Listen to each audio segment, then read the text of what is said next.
Elizabeth chewed feverishly into the fabric of the sofa. The smell of smoke grew stronger, the crackling of the flames growing louder, and as Elizabeth's head burst out into the open air, she could see the burning oil slowly drifting towards her across the floor. In a panic, Elizabeth fought to free herself from the sofa, but the opening was just a bit too narrow. She managed to get both arms through, but her overstuffed belly caught in the hole in the fabric. On the other side, she could feel Matrix shoving desperately against her rump to force her through. Elizabeth bent down to chew the hole wider, but it was just a little too far down for her to bend with her gut in the way. Okay, then. Elizabeth closed her eyes and took a deep breath. She then coughed furiously as smoke from the fire rushed into her lungs. Okay, bad idea. Elizabeth opened her eyes again. The far end of the sofa had just burst into flame, and the fire was rapidly inching closer. Her mind jumped to the sound of ripping silk. Yes, Bill had ripped his way through the main door. She jammed her fingers between the cloth and her waist. She had ripped a hole, meaning there must have been loose threads. If she could just find the pattern and pull it loose. Elizabeth popped free like a cork flying from a champagne bottle, just as the fire reached her hole. But there was no time to relax. In her wake, Elizabeth heard a terrified shriek. Ah! The cry of Matrix as he leapt back from the flaming hole. In an instant, Elizabeth rushed back to the corner and threw her full weight against the remaining end of the sofa. For the first time that night, Elizabeth was grateful for her gut, for her full weight was now quite considerable. The sofa slid easily aside, and just in time, too, as the flames reached the armrest. Elizabeth leapt back with a frightened yelp as the hair of her arm burst into flame, and she ground it furiously against the floor to smother the fire. Matrix, more familiar with the workshop's contents, dashed to the work table and retrieved an old bucket of water, which Peter had previously used to cool heated metals. There was a loud splash as Matrix rushed to Elizabeth's side and doused her arm, and quite frankly the rest of her, in water. She coughed and spluttered for a moment, before wiping the water from her eyes and looked up at her many-legged rescuer. Wow, thank you, I guess. Matrix exclaimed, resting a pair of legs on his waist indignantly. I'm sorry. You're just the first spider I've met that was... Elizabeth paused and chuckled softly as she said it. Friendly. Looking to the stairs, she added, Well then, friend, let's get out of here. Elizabeth, quite naturally, flinched as the spider crawled onto her back, but she quickly got over it. Without a further thought, she rushed up the stairway, smoke billowing after her and shrouding her in a dense black haze. Elizabeth and Matrix emerged together, both coughing furiously, onto the sidewalk above. The headlights of cars flashed in the night as the metal juggernauts passed, but as the smoke cleared from Elizabeth's eyes, she saw no more great apes out and about. Unfortunately, that meant that the hidden folk, the mice and the rats, could now walk openly without fear. A large, broad hand seized Elizabeth by the scruff of her neck and heaved her off the ground. All around, the air echoed with the cruel laughter of William Dawson. I knew it! I bleedin' knew it! Old Pete had a guest! With a savage grin, Bill leered down at Matrix. And what are you staring at, Eight Eyes? Matrix let out a low squeal of fright as he backed away. Forelimbs tucked under his mouth as if he were biting his nails. Then someone snatched up the terrified spider from behind. I've got him, Bilge. I've got him. Mickey giggled with sadistic glee. Oh, I've been waiting a long time for this. Say goodbye to your legs, little spider. Mickey wasn't giggling for very long. Matrix's front limbs snapped backwards as if driven by springs and poked Mickey in the eyes. The mouse yelped in surprise, rubbing his eyes with one hand but holding on to Matrix with the other. That was when the spider's fangs extended. With a look of intense determination, he bit deep into Mickey's hand. There was another yelp, and Matrix was free. Oh, no! Not the other one! And in the same night! Mickey staggered against the wall, clutching his aching hand. I think it's poisoned! The hand! The hand! It's getting stiff! I can't feel my hand! Mickey, you bleeding imbecile! It's just a common house spider. He ain't no more poisonous than I am. Elizabeth, seeing an opportunity, spoke up. Actually, he is. I saw the bodies in Peter's basement. The spider killed 3 mice with a single bite. As if to drive the point home, Matrix raised his forelimbs in a threatening posture and let out a growl. Oh, row! Row! Now, how could a spider kill 3 mice in one bloody bite, eh? He opened wide? Row! Matrix leapt forward, nearly 3 times his body length, and flashed his fangs in Mickey's face. Mickey didn't need any more convincing. He gave a terrified wail and bolted headlong down the sidewalk. Bah! Bill spat. Pathetic. With that, he rammed Elizabeth against the side of the building, pinning her against the bricks with one hand. Well, looks like it's just you and me now, love. He bared his teeth in a wicked grin. You know, I've always been partial to mouse women. Somewhere on the wall, overhead, there came a loud but weak growl. Row, row. Bill made the mistake of looking up. Oi, what's this now? Matrix had climbed up the wall and was now staring down at Bill. No sooner did the rat raise his gaze than the spider leapt down, fangs out, and latched onto his face. Bill gave a yelp of shock and pain, staggering backwards. Elizabeth fell to the ground with a painful thump. Bill took a swing at the offending spider, but Matrix was lightning quick. He leapt out of the way, just in time for Bill to clobber himself in the face. In a mad frenzy, Bill swatted at his shoulders and sides as Matrix scuttled all about him, each blow striking the rat harder than the last, while a trail of silk steadily took shape. Soon, Bill's legs were bound in spider webbing, then his arms frozen in odd positions as he entangled himself ever more. At long last, it was over. Bill toppled to the ground, wrapped in a silvery cocoon. Matrix clambered on top of his fallen adversary, beat on his chest, and squealed in triumph. Ah! Elizabeth stood up, dusting herself off and rubbing her aching sides. She walked over to the defeated rat and fixed him with her famous glare. Bill gulped and flashed an amicable, albeit terrified, grin. Here now, I was just being friendly. Elizabeth, however, was having none of it. Where did you take Peter? What, you think you're going to rescue him? From the big cheese? Elizabeth's eyes flashed with anger. All right. He's in the sewers. That's where the big cheese lives. Just look for the statues. Elizabeth, apparently satisfied, nodded to Matrix. Come with me. Oi, you're not just going to leave me tied up here.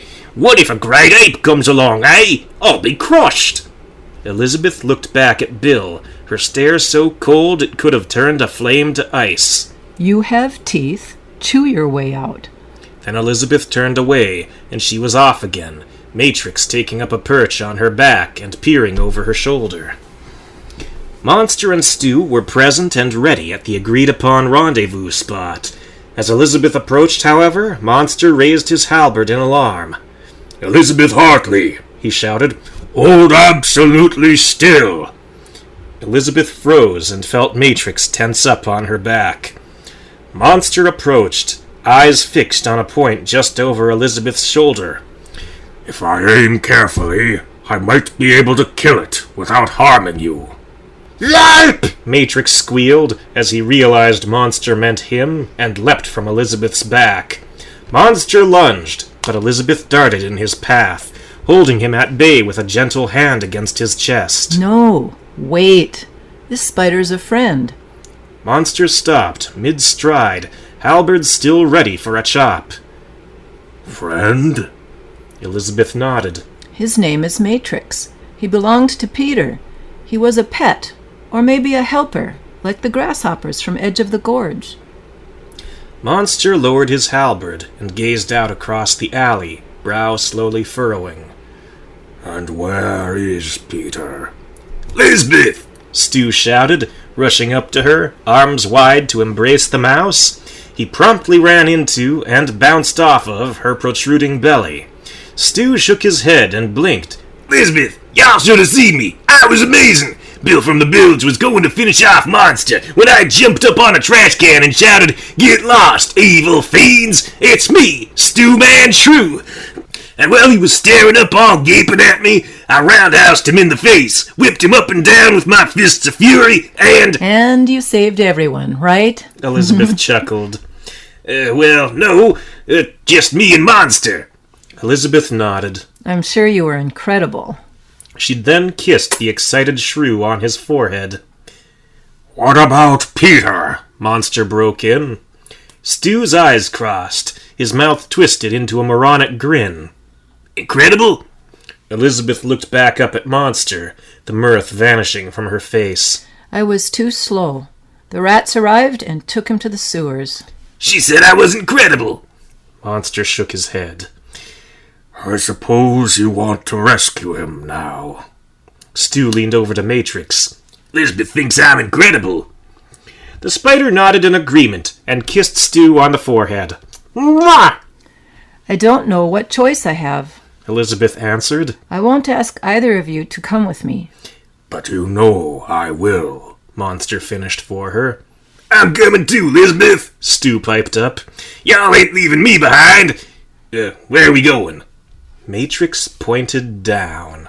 To the sewers, Elizabeth answered. The sewers? Why y'all want to go to a smelly place like that? I have a very good friend down there who's going to die if I do nothing. Well, shoot, I gotta go with y'all then. It could be dangerous. Elizabeth, y'all know I'd follow you to the ends of the earth. How dangerous we talking here? We could all die. Stu paused. Glancing up at Monster, he added, Is the big dummy going? Monster nodded solemnly, but added a low growl as a warning to Stu. And the fuzzy boy, he's going too? Matrix nodded. Stu shrugged. Well, guess I'm going too then. The mice and shrew having arrived at a consensus, Matrix set off for the nearest storm drain, where he spun a multitude of threads into a single long, powerful silver rope. He fastened one end to a metal bar and lowered the other into the darkness. Down they all climbed, down into the shadows, into the putrid abyss. Peter had arrived first by another path, carried unconscious and bleeding on the shoulders of Chubby Charlie. The entrance to the Big Cheese's lair was unremarkable, save for a multitude of rats gathered around, far more thickly than anywhere else in the sewers. Directly inside, however, the cold gray concrete gave way to shining halls coated in what appeared to be gold. Images of an enormous rat wearing a suit and smoking a cigar were engraved in the walls. As the entryway opened into a broad chamber, lit by a spectacular chandelier hung with glass crystals, the statues appeared. Towering gold statues, resembling immense rats clad in fine suits, shining gold and silver cigars clenched in their teeth. Yet for all the glitter, a heavy stench of sewage lingered in the air, leaving no doubt of the grand dwelling's location. A balcony encircled the room. At the far end, 2 stairways led up, and an additional stairway between them led down. The gold plating gave way once more as Charlie carried his prisoner down into the dark storage space below. There was a low thud as Peter was dumped into a cage, and a light click as the lock snapped shut. Have yourself a good sleep, boy, Charlie grumbled. The nightmare starts when you wake up. The rat took a seat by the cage, lit a cigar, and waited. The Big Cheese would be back soon. He would ask a few questions, despite already knowing the answers, possibly quote Brando a few times, and then would come the execution. Charlie had seen it all countless times before, but this time it was different. This time it was Peter. But there was something none of the rats could have predicted, save for William Dawson, who at that time was quite occupied biting through a dense silk cocoon. And that something was on a speedy collision course with Mr. Big. 2 mice, a shrew, and a spider crawled along a broad ledge, just a foothold to a great ape, but a wide bridge to the mice. Elizabeth gagged from the sheer stench surrounding her. How could anyone live down here? They're rats, Monster growled. Filthy, slimy creatures. This is a breath of fresh air for them. Ahead, Matrix came to a sudden stop, motioning for the others to halt. He pointed ahead to a large mass of rats gathered close together on a ledge overlooking the Black River. The other 3 huddled close against the wall, just behind a protruding pipe. Looks like this is the place, Elizabeth whispered. Y'all got a plan? Elizabeth heaved a sigh and glanced to her companions. Well, I'm open to suggestions. If these rats saw my fight with Dawson, I might be able to scare them off, long enough to open a path through, Monster suggested. And when we're in? Monster furrowed his brow. We would only be safe as long as I kept them at bay. Stu rolled his eyes. You big dummy! Don't y'all know how to do anything but muscle yourself around? I suppose you have a better plan? Stu grinned. Well, since y'all asked. At this, he slunk over to Matrix and tapped the spider on his back. Matrix glanced up at Stu and let out a curious squeak. How long would it take y'all to make a net, a real big net, and drop it on a bunch of rats? Monster shook his head in disgust. Really? A net? But Elizabeth held up her hand, motioning for Monster to be silent. A glint of inspiration had appeared in her eyes. We'll use the net as a distraction. With the rats entangled, Monster can take them by surprise and force as many as possible over the side. Monster nodded with a smirk. I like that. While the rats are occupied with Monster, Elizabeth went on, Matrix can continue entangling them, like he did with Willie. "Roar!" Matrix cooed his approval. What about me? Stu hopped about in excitement. What can I do? Elizabeth set a hand on the shrew's shoulder. Stu, I need you to come with me. Stu stared at Elizabeth, mouth agape. Really? Y'all ain't kidding me? Elizabeth shook her head. I need someone to watch my back. Being smaller than the average mouse, you should have an easy time avoiding notice. And I can get him from behind, right? I hope it won't come to that. Y'all can count on me. Matrix donned a green beret and saluted Elizabeth. He then crawled up the wall and vanished from sight. Monster ventured to the front of the trio, peering around the side of the pipe. I see him. I don't think the rats do. Elizabeth crept to Monster's side and peered around him. On the ceiling, she could see the shimmering threads of an unusually square web, stretching from one corner to another, suspended in place with sticky blobs of specialized silk. Matrix scuttled to and fro, thread trailing from his abdomen as he rushed about, weaving it around edges and interconnecting it with the rest of the web. Elizabeth sighed, her heart pounding as the seconds ticked by. I didn't think it would take this long. What did you expect? Monster asked. It takes time for a spider to make a proper web. Judging by the white of his knuckles, however, Monster was every bit as agitated as Elizabeth. For a long time, the 2 mice watched in silence. Then Stu spoke up. Well, Beat's probably dead by now. Let's just get out of here. Elizabeth shot him a cold look. Stu coughed uncomfortably. Sorry, Elizabeth. Old habits got a hold of me. Won't happen again. I promise. Monster nudged Elizabeth in the side and motioned ahead. Look. The net was nearly complete. It sagged under its own weight as Matrix fastened a few final threads into place. Get back, Monster whispered. I need space to move. Elizabeth obeyed, retreating several steps behind the larger mouse. Monster took a deep breath, eased himself into a crouch, and waited. The sticky blobs finally gave way, and the net dropped. The crowd of rats erupted into chaos as the net landed, dead center among them. Monster burst from his cover with a roar, halberd sweeping to his left in preparation for a powerful backhand.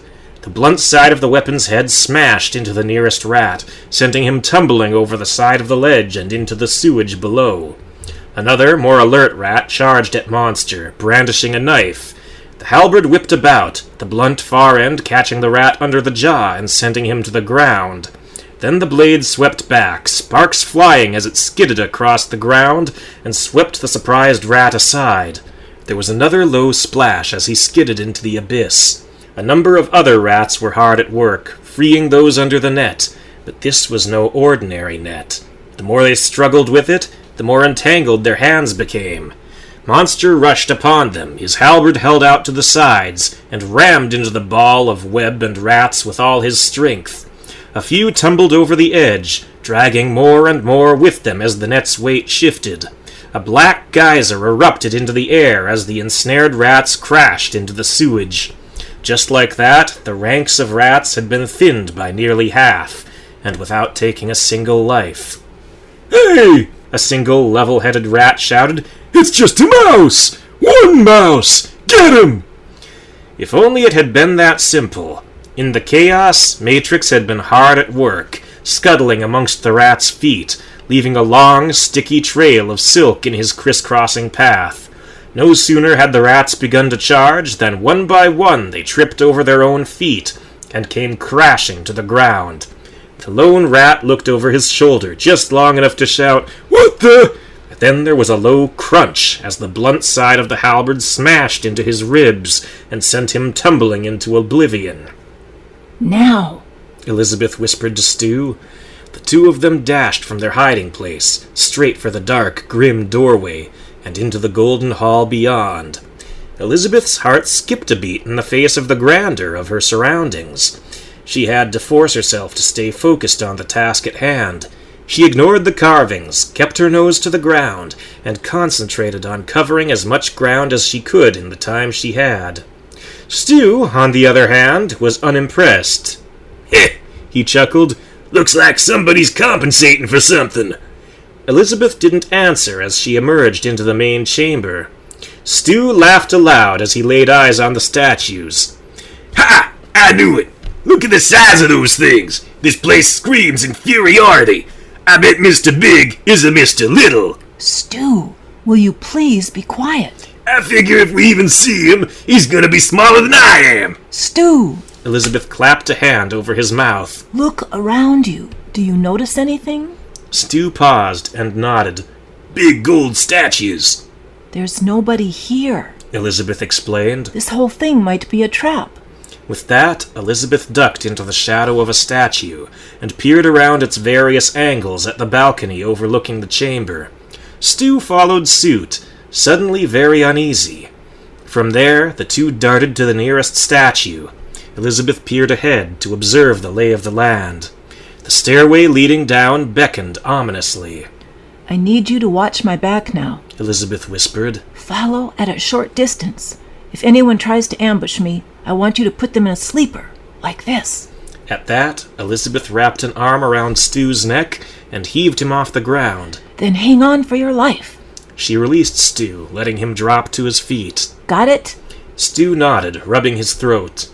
Well, that works on me. I want y'all to grab me every chance you get. But, what about a rat? 10 times my size. You'll need to run up his back, like I did with Bill. And you'll have to be quick. Elizabeth looked back to the stairway. Are you ready? Stu shook his head. No, but let's go anyway. Elizabeth darted from the statue's shadow. Stu waited a moment for Elizabeth to get a lead, and then he scurried after her. The two made for an opening, just to the left of the stairs leading up. Beyond, in the dark, a far less dazzling stairway led down. Stu paused at the top of it, looking back. He could make out the shapes of the statues and the thin ridge of the balcony, but being a shrew with the poor eyesight that comes with that, he could see very little. His nose, however, caught something else. Hey, Elizabeth! Hush! Elizabeth cautioned him. In a low voice, she added, What is it? Pete don't smoke, does he? Elizabeth shook her head. Then there's somebody else down there. Keep your guard up. Elizabeth gulped and took a breath to steady herself. She crept down into the dark, nosing her way around corners and staying low to the floor. Gold paneling gave way to cold, gray stone. In the dim light, she could see the forms of crates, stacked one on top of the other. The chamber was a labyrinth of boxes. It was impossible to tell just how large the space was.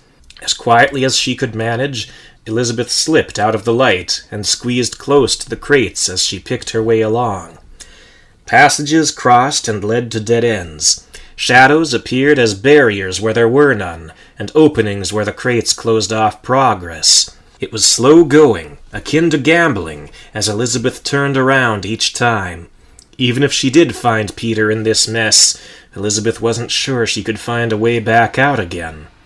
That was when the tapping began. It was faint, as of a finger against metal.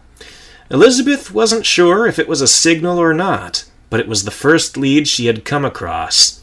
She followed the sound, a steady unease rising inside her as she went. Like a charm, it led her straight to a large, locked cage. Inside, Elizabeth recognized a tattered, beaten form dressed in a tweed jacket. Peter? She whispered. The rat lifted his head and looked Elizabeth's way. A look of intense shock crossed his face. Bess, what are you doing here? I've come to save you. Save me? Peter repeated.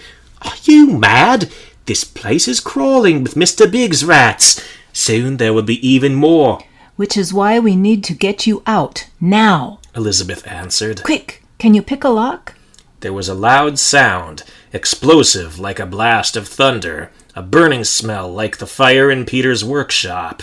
Elizabeth cried out in surprise, whirled about, and pressed her back against the cage. Someone very large loomed nearby, a short metal rod held in his hands, a rat-sized, sawed-off shotgun. You must be Liz Hartley. Elizabeth recognized the gravelly voice. And you must be Chubby Charlie. Chuck Vincetti. No one calls me Chubby. Not to my face. Elizabeth gulped. I'm sorry. I meant no offense. Charlie grunted and motioned to Elizabeth's gut. And when you was stuffing your face, you meant no offense then, either? Elizabeth shook her head. I had no idea. And when you let Pete take the fall for you, no offense, right? I really didn't want him to. Everything just happened so fast. First we were cornered, then he shoved me into a hidden room, and then you were there. Charlie looked past Elizabeth to the cage behind her. Broke my heart to bring him in. Pete was a good man. Smart guy. Too smart to screw up so badly. What are you going to do now? Charlie looked back to Elizabeth. I could lock you in with him. Give Mr. Big the real rat. Would that save Peter? Charlie shook his head. What would? Only getting him out of town. As far out as he can go. Elizabeth took a long, shaking breath. I can help him. I came here to help him. If you would just let Peter go, I can get him out of town. My friends can help protect him in the wild. I promise he'll be safe with us. Charlie regarded Elizabeth for a long time. You've really got guts, coming down here after what you pulled. Thank you. Charlie chuckled.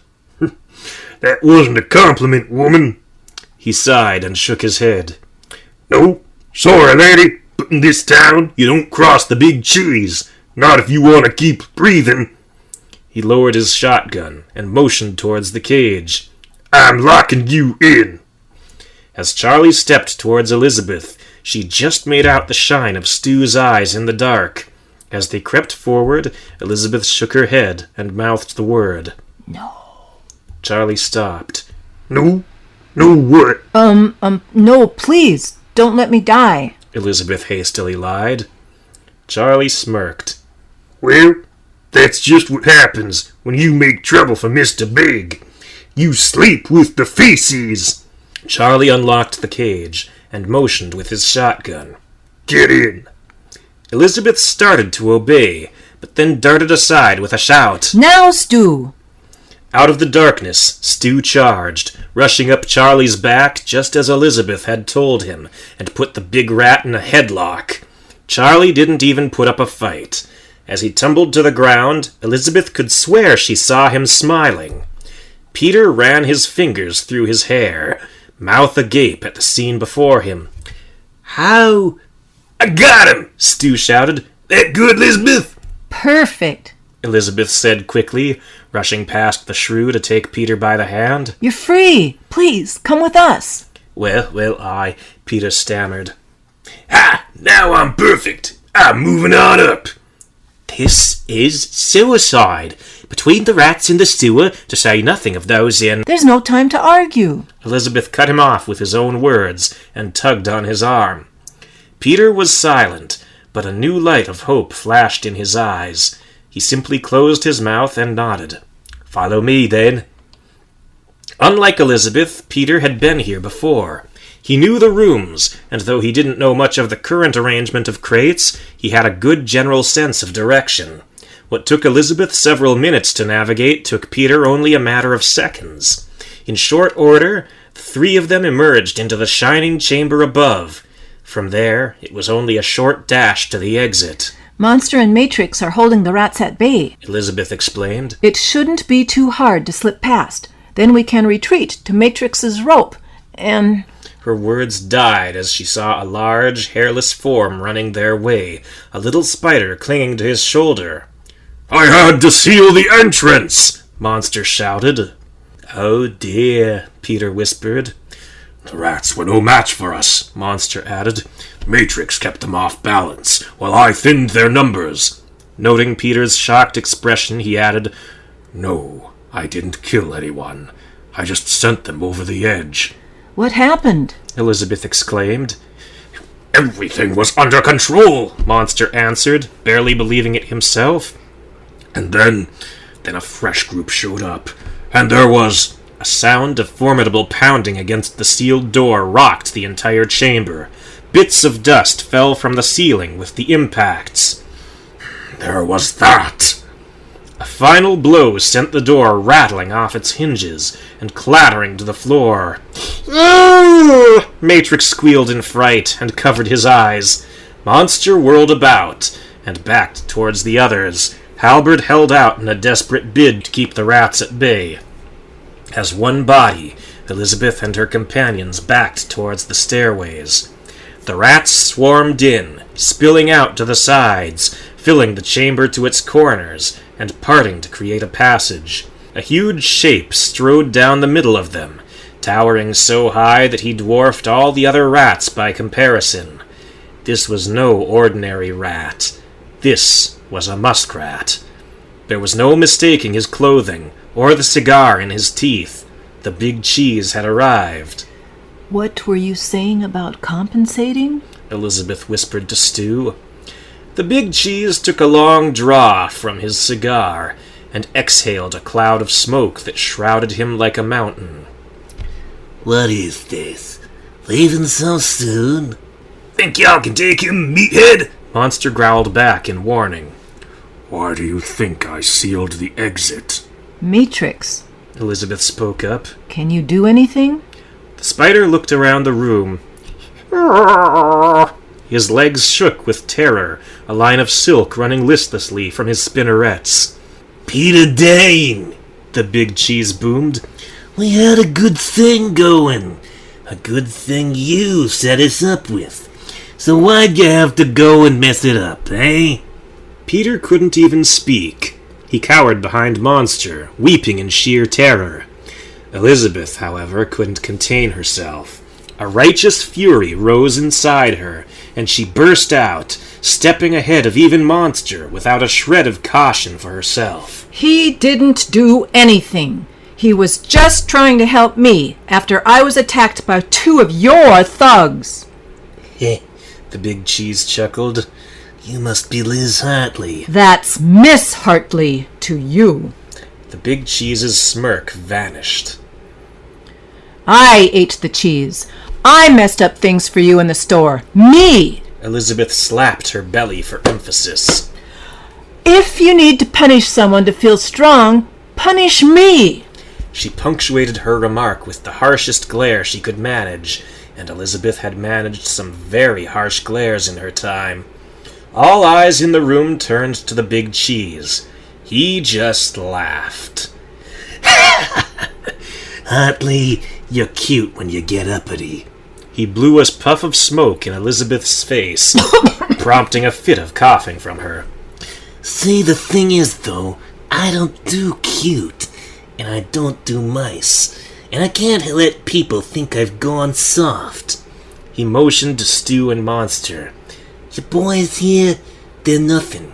I'd have let 'em go. All they did was mess with Bilge and Mickey, and those two palookas aren't worth spit. But you, oh, you just had to bring 'em along to mess with me. Now they're dead meat. Think about that, Toots. Elizabeth did indeed think. Just not about that. She noticed the rats starting to move, circling like a pincer around the sides. She motioned for the others to back away, towards the stairs leading up, before the rats cut off all avenues of retreat. Where you going, baby? The big cheese rumbled. You think there's something up there?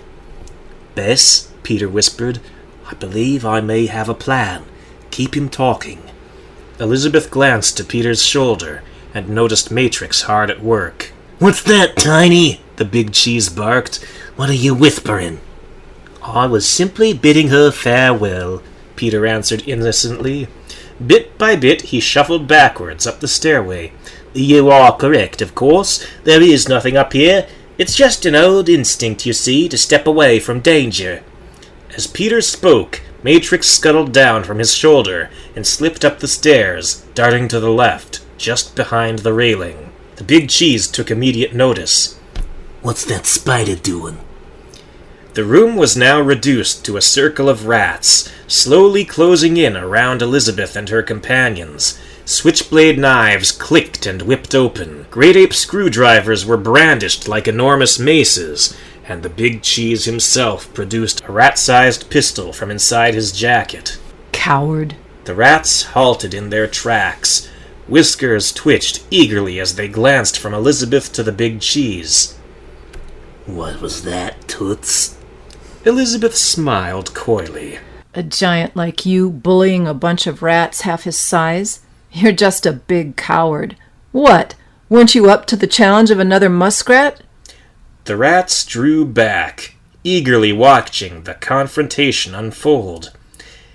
The big cheese blew out a long, thick puff of smoke. What can I say? It's better to rule in hell than to save in heaven. Elizabeth smirked. Paradise Lost. So, you've read one classic. A look of great satisfaction crossed the big cheese's face. Hey, I'm a man of culture. Well, then let's see if you recognize this one. I could have had class. I could have been a contender. I could have been somebody instead of a bum. Which is what you are, Mr. Big. Face it. The big cheese scowled, fire flashing in his eyes. On the waterfront. And that's exactly what ruling in hell is worth, Elizabeth concluded. Lower than dirt, picking on worms and flies, a king to vermin, but a bum to anyone with half a brain. The big cheese shrugged, plastering a fake, resigned smile across his face, like a mask. Then the pistol snapped forward, a shot thundering from its barrel. Elizabeth leapt back. The bullet narrowly missed her, the golden tiles shattering where it struck, revealing slimy, moss-grown concrete underneath. The big cheese casually blew away the wisp of smoke wafting from his gun barrel. Well, I wonder what this makes you then. As one body, the rats looked back to Elizabeth, eagerly awaiting her response. She just gulped and glanced to Peter. He responded with a nod. The rats, Smelling weakness began to close in once more. "Well," the big cheese remarked, "this was fun. I like a mouse with some class. Not like these losers who can barely write their own names. But you see, this organization of mine, it runs on respect, see? And you haven't been showing any. That looks real bad for me, see?"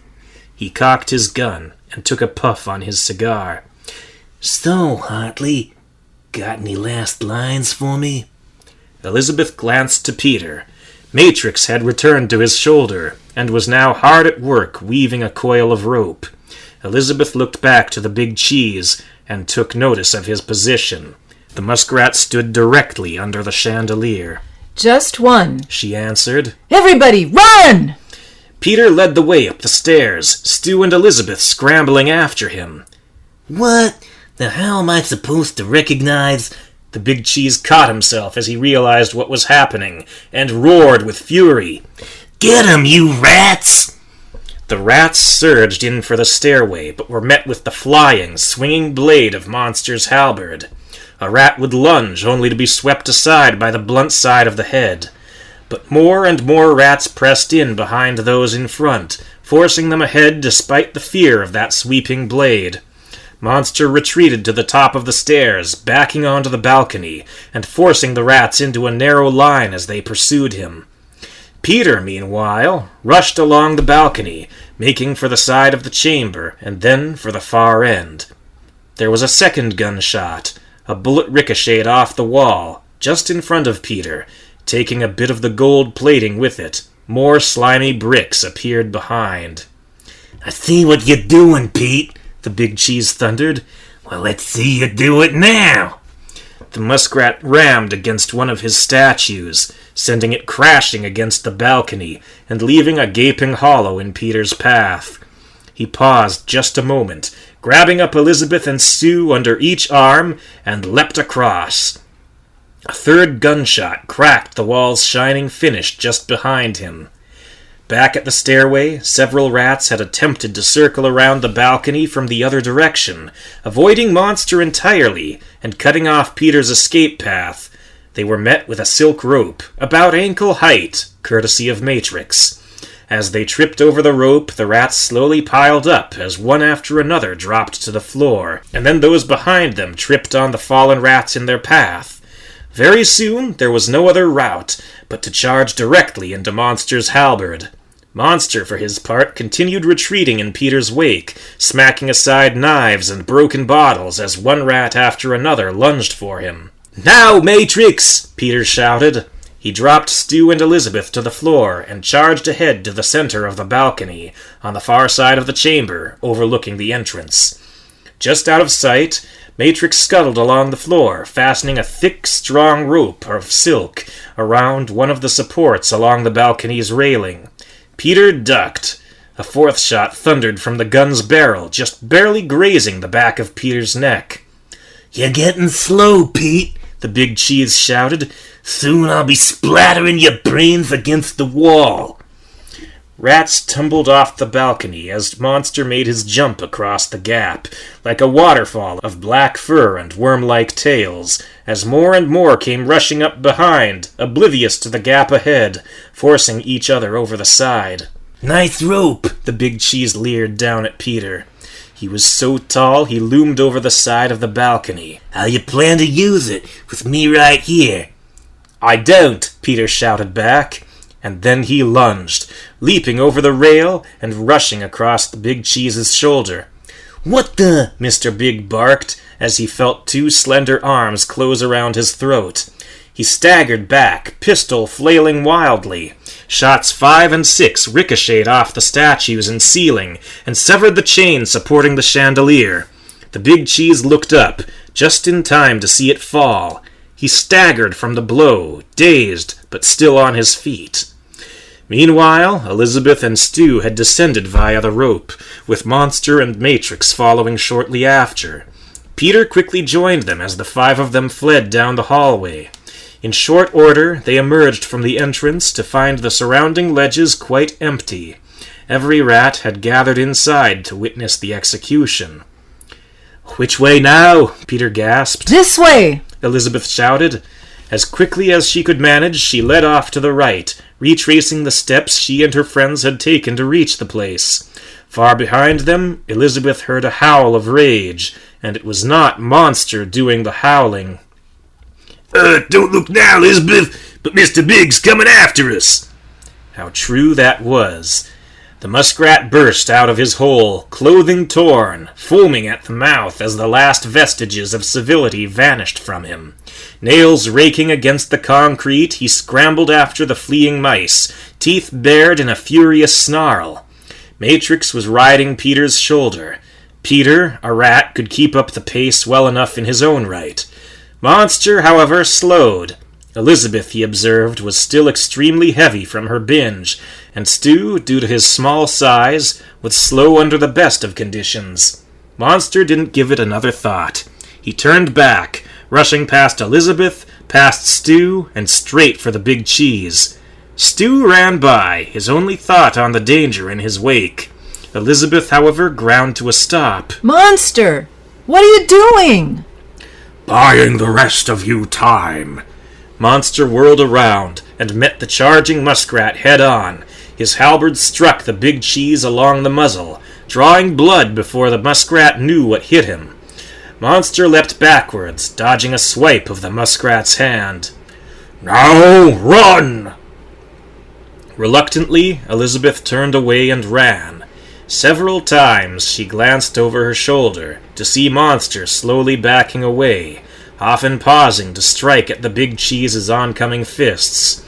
Through the labyrinth of sewers they fled, guided by Matrix back to that lone rope of silk, hanging from a storm drain high above, their steps dogged by the raging muskrat every inch of the way. Matrix, smallest, lightest, and best at climbing ropes and webs, was the first to emerge onto the street above. Next was Peter, the largest and fastest of the three, followed by Stu. Together, Peter and Stu hauled up Elizabeth, who would have struggled to make the climb under the best of conditions. As she emerged from the drain, Elizabeth turned around, dropping the rope down again. Monster! She called. She was answered with a series of howls. Some were deep, shaking the very ground like an earthquake. The others came from the big cheese. Nowhere to run now, punk, the big cheese snarled as he closed in. Climb, and I'll snatch you out of the air before you see daylight. Run, and there's not another way out. Monster said nothing in response. He gripped his halberd, one-handed, low on the shaft, and took the rope in his free hand. Then he rushed the muskrat, teeth bared, and lashed out. The halberd struck bare cement, narrowly missing the big cheese as he staggered back in shock. Then Monster leapt away from the ledge, swinging out over the sewage on the rope. The big cheese took another step back as Monster swung back towards the ledge, using his momentum to fuel another swipe of the halberd. The big cheese stumbled, taken aback at the speed and ferocity of Monster's charge, and slipped on a shred of moss. There was a terrifying, brown, mouse-sized tsunami as the big cheese lost his footing and slipped over the side of the ledge. The only figure standing in the wake of the fight was Monster, bruised, cut, scarred, but still standing, chest heaving as he gulped for air, eyes still gleaming with fire. Monster let out a final roar of triumph. His voice thundered through the sewers, carrying for miles around. There was not a rat in the city that did not hear it. Back in the big cheese's den, the rats shivered at the sound. On the streets above, Bill and Mickey's hearts skipped a beat. In the big cheese's storage room, Charlie woke with a start. Mr. Big was still very much alive, but he had been beaten. Word spread like the plague, carried, like the plague, by countless rats. As the sun rose that morning, every rat awaited news with bated breath.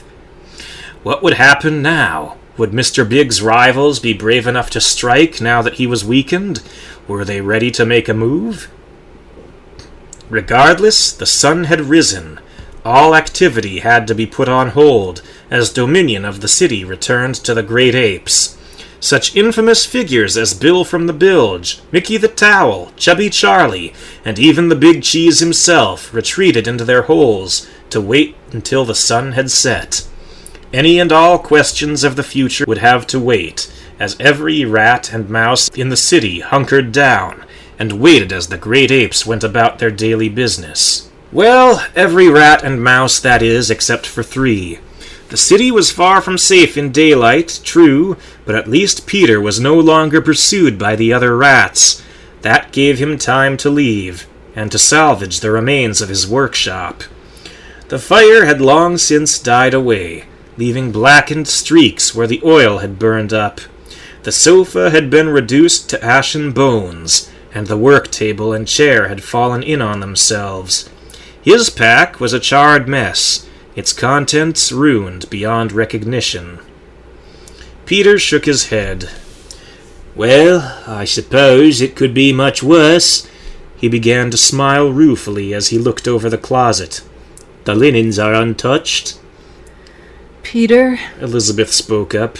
I really am. Yes, you're sorry, Peter cut her off. I've already forgiven you 12 times over. Thank you. And you, he addressed Monster. And you as well, he added to Stu. And of course, you. Peter patted Matrix on the head. All of you, thank you for saving me. I think that more than makes up for what I've lost. An eager gleam entered Peter's eye as he glanced to the gaping hole in the wall. I say, Mr. Marsh, I'm sorry, Monster, Peter mused. Are you any good with a sledgehammer? Monster shrugged. I can't say. I've never used one. Well, come with me then, and let's find out. Peter slipped through the hole and motioned for Monster to follow. A moment later, the pounding began. Elizabeth retreated to the stairs, shortly followed by Stu and Matrix, as memories of the harrowing events of the night came rushing back.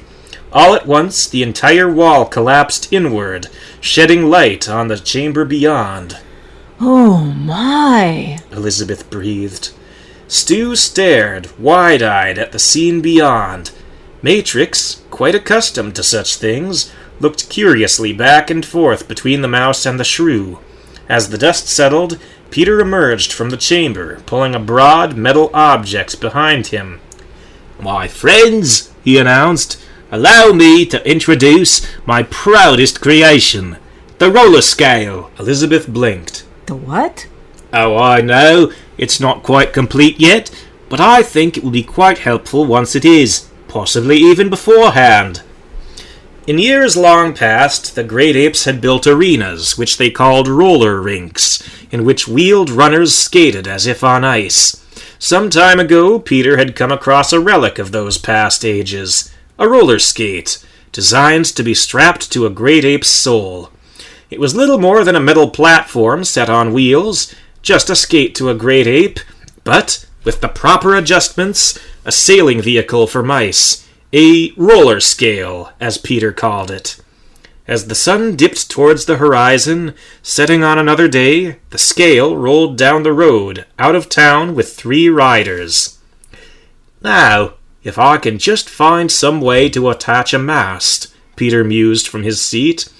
Preferably somewhere towards the front, of course. I should be able to sew a sail together from the linens. Peter glanced ahead to Monster.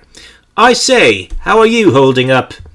Monster grunted irritably, but kept his voice calm as he responded. Just fine. I grew up dodging predators at all hours. This is nothing. A thick silk rope ran from the front of the scale, the other end slung over Monster's shoulder, drawing the vehicle after him. Say, Elizabeth, Stu called down. Y'all sure you don't want to ride with us? Very sure, she answered, patting her belly. I need to work this off if I want to stay light on my feet. Monster chuckled. As long as you've learned your lesson. Elizabeth readily agreed. I'll never do that again, that's for sure. Peter paused his writing and lowered the scrap of paper he was working on. What if you should come across an empty fairground? Elizabeth suddenly slowed. her tail growing rigid and her eyes growing wide. A what? Peter grinned and returned to his writing. Nothing. You just seemed familiar with a great many books. I thought you might recall this one. Elizabeth certainly did. Amongst the public works in her old schoolhouse had been a volume by one E.B. White, which featured a scene in which a certain rat had gotten loose in a certain fairground. Visions of discarded food swam through Elizabeth's mind, and once again she heard her stomach growling. Elizabeth gulped. I think I'm going to be sick. Monster halted. Would you care to rest for a while? There will be many miles to tread. You can always begin again later. Elizabeth took a deep breath, rubbed her stomach, and shook her head. No, I'll be okay. Peter smirked and began humming a tune he knew Elizabeth would recognize, a song of abandoned fairgrounds when the crowds had ceased. Will you stop that? Peter lightly chuckled and then turned his attention back to the page in his hand. He looked over the body of the letter and, quite satisfied, wrote a final paragraph and added his signature. So, as you can see, things have not at all turned out as I might have liked, but at the same time, I find myself faced with an extraordinary opportunity. I will continue to log my adventures as they unfold, and perhaps one day I might repay you by delivering my findings. Until then, I shall continue to write and file away letters of this sort. Your most grateful protégé, Peter Dane.